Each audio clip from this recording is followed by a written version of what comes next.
ini baru habis pulang dari kampus Unpam di Pamulang. Ikut kuliah lagi mendaftar magister untuk manajemen pendidikan. Saya semenjak kelulusan tahun 1984, belakangan saya bikin Green Education Foundation.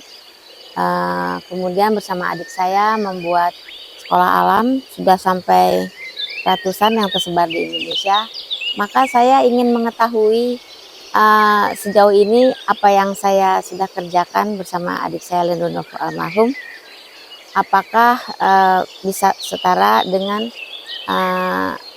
manajemen yang terbaru ya, manajemennya sesuai dengan ilmu kekinian agar lebih dapat terukur kredibilitas dari sekolah yang kami buat atau sekolah-sekolah yang telah kami konsultani. Syaratnya yang paling utama yaitu meregalisir ijazah saya.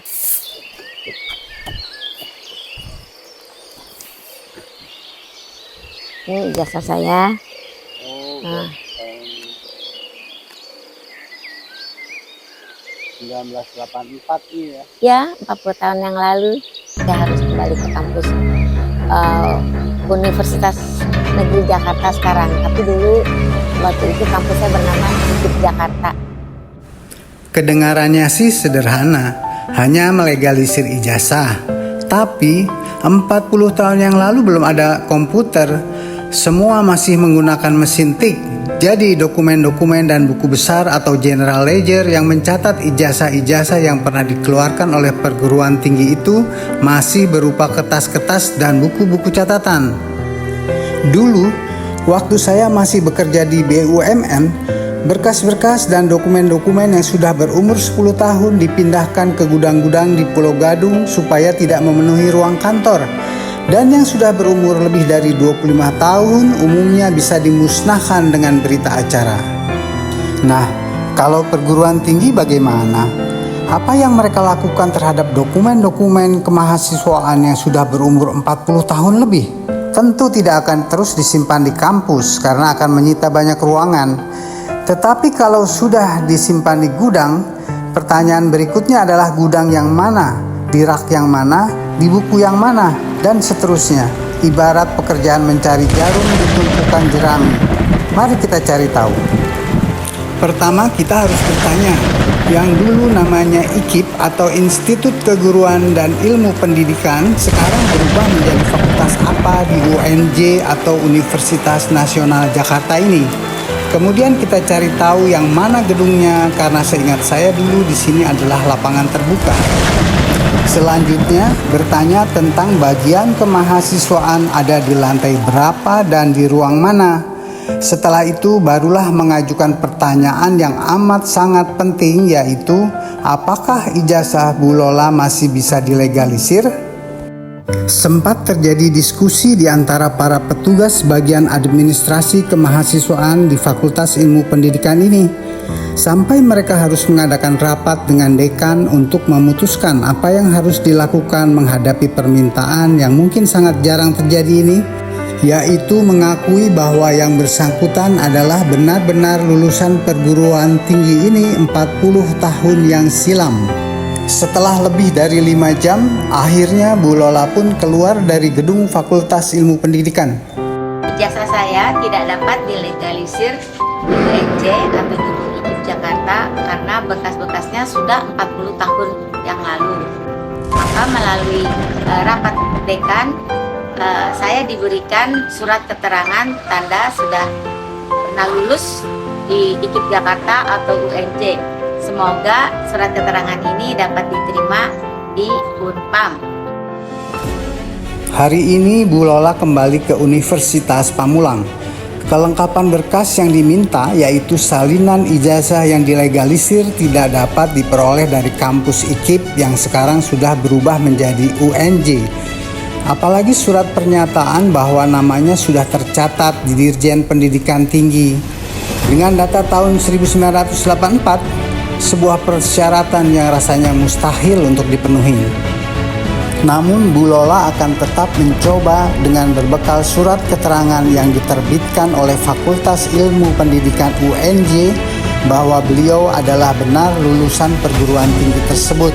Surat keterangan dimaksud berstempel resmi dan ditandatangani langsung oleh dekan. Bismillah.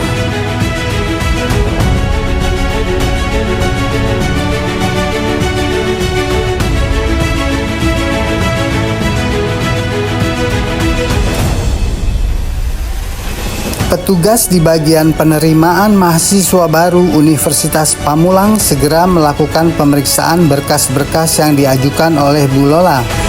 Mereka menilai bahwa surat keterangan berstempel resmi yang dikeluarkan oleh Fakultas Ilmu Pendidikan UNJ dan ditandatangani langsung oleh dekan justru lebih memiliki kekuatan dibandingkan ijazah yang dilegalisir. Akhirnya seluruh berkas dinyatakan lengkap. Alhamdulillah. Sebagai ungkapan rasa syukur, beliau bersedekah memberi makan ikan-ikan di kolam sebuah restoran Sunda sambil makan siang tentunya. Tadi juga diinformasikan bahwa ujian penerimaan mahasiswa baru bisa dilaksanakan hari Sabtu atau Minggu tanggal 9 atau 10 Agustus secara online melalui website Universitas Pamulang.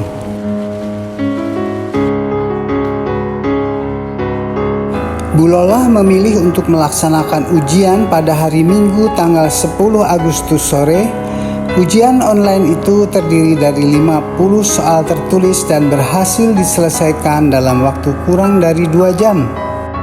Melalui website itu juga diinformasikan bahwa pengumuman kelulusan akan disampaikan pada hari Kamis tanggal 15 Agustus. Jadi 5 hari kemudian. Tepat tanggal 15 Agustus diumumkan bahwa Bu Lola lulus ujian. Yes! Untuk pembayaran biaya kuliah bisa dibayar tunai sekaligus atau bisa juga diangsur.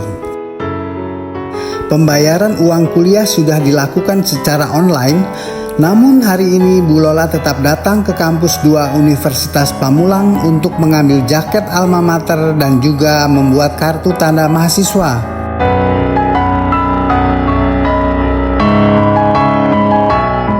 Di kampus ini rupanya baru selesai acara perayaan 17 Agustus.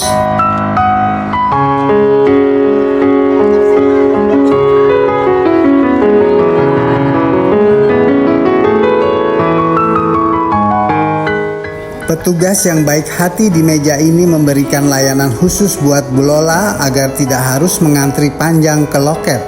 Beruntung jaket alma mater yang ukuran S masih tersisa 1 buah.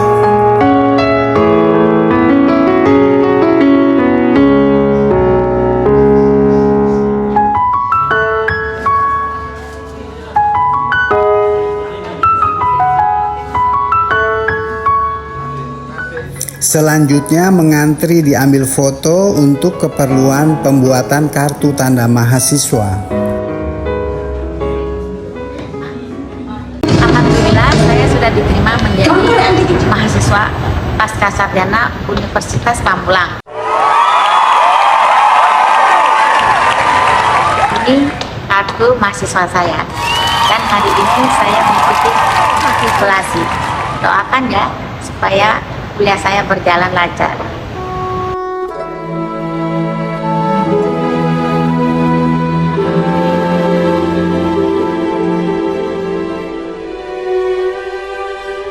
Tanah airku tidak kulupakan, kan terkenang selama hidupku. Saya pergi jauh, tidak akan hilang dari kalbu. Tanahku yang ku cintai. Terus terang selama ini saya underestimate terhadap perguruan tinggi swasta yang bernama Universitas Pamulang ini. Karena Pamulang hanyalah nama sebuah kecamatan di Tangerang Selatan. Ternyata perguruan tinggi ini mempunyai 4 buah kampus, dan ini adalah kampus 2 di Jalan Raya Puspitek. Terdiri dari 2 buah gedung tinggi yang terlihat megah dan mewah. Ada gedung parkir tersendiri yang terdiri dari beberapa lantai, dan ada pula sebuah masjid yang terlihat indah di bagian depan. Kelihatan sekali masjid ini dibuat bukan hanya asal ada saja, karena arsitekturnya sangat unik dan interiornya bernuansa futuristik. Suasana di dalam masjid terasa nyaman, tenang, bersih, dan sejuk. Memasuki pintu gedung kampus, serasa memasuki lobi hotel berbintang 5. Ada eskalator mewah dan bersih arah naik dan turun.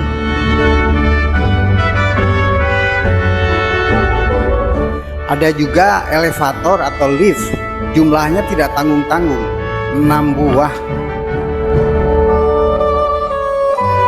Ada coffee shop, cocok buat bersantai.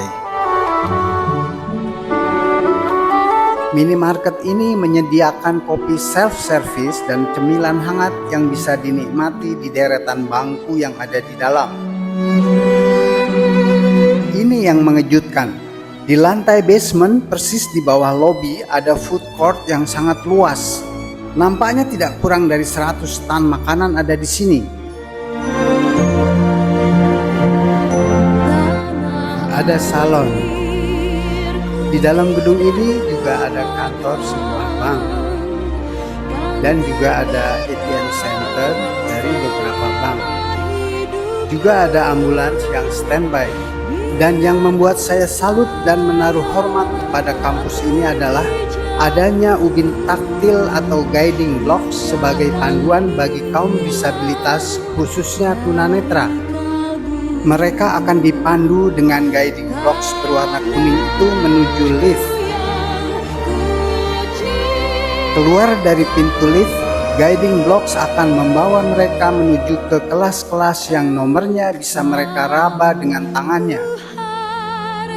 Nyata sekali bahwa kampus ini peduli terhadap kaum difabel yang ingin menimba ilmu. Hari ini Sabtu tanggal 14 September 2024, Bu Lola memulai kuliah hari pertama. Kuliah akan diadakan setiap hari Sabtu sepanjang hari selama 16 kali per semester. Selama 35 tahun berkecimpung di dunia pendidikan, Bu Lola sudah menjadi konsultan di belasan sekolah terkemuka, membina lebih dari 200 sekolah swasta dan negeri sampai ke daerah-daerah terpencil, dan hingga saat ini hal itu masih terus dilakukan, dan entah sudah berapa ratus atau bahkan ribu guru-guru yang sudah dididik dan dilatihnya. Hari ini dia kembali ke bangku sekolah, bertemu dengan teman-teman yang sebagian besar bahkan jauh lebih muda dari anak-anaknya. Itulah long life education. Semoga Allah Subhanahu wa Ta'ala memberinya umur dan kesehatan agar bisa menyelesaikan studinya. Amin. Demikianlah kami telah berbagi cerita dan pengalaman. Semoga bisa menjadi inspirasi dan motivasi. Sampai jumpa.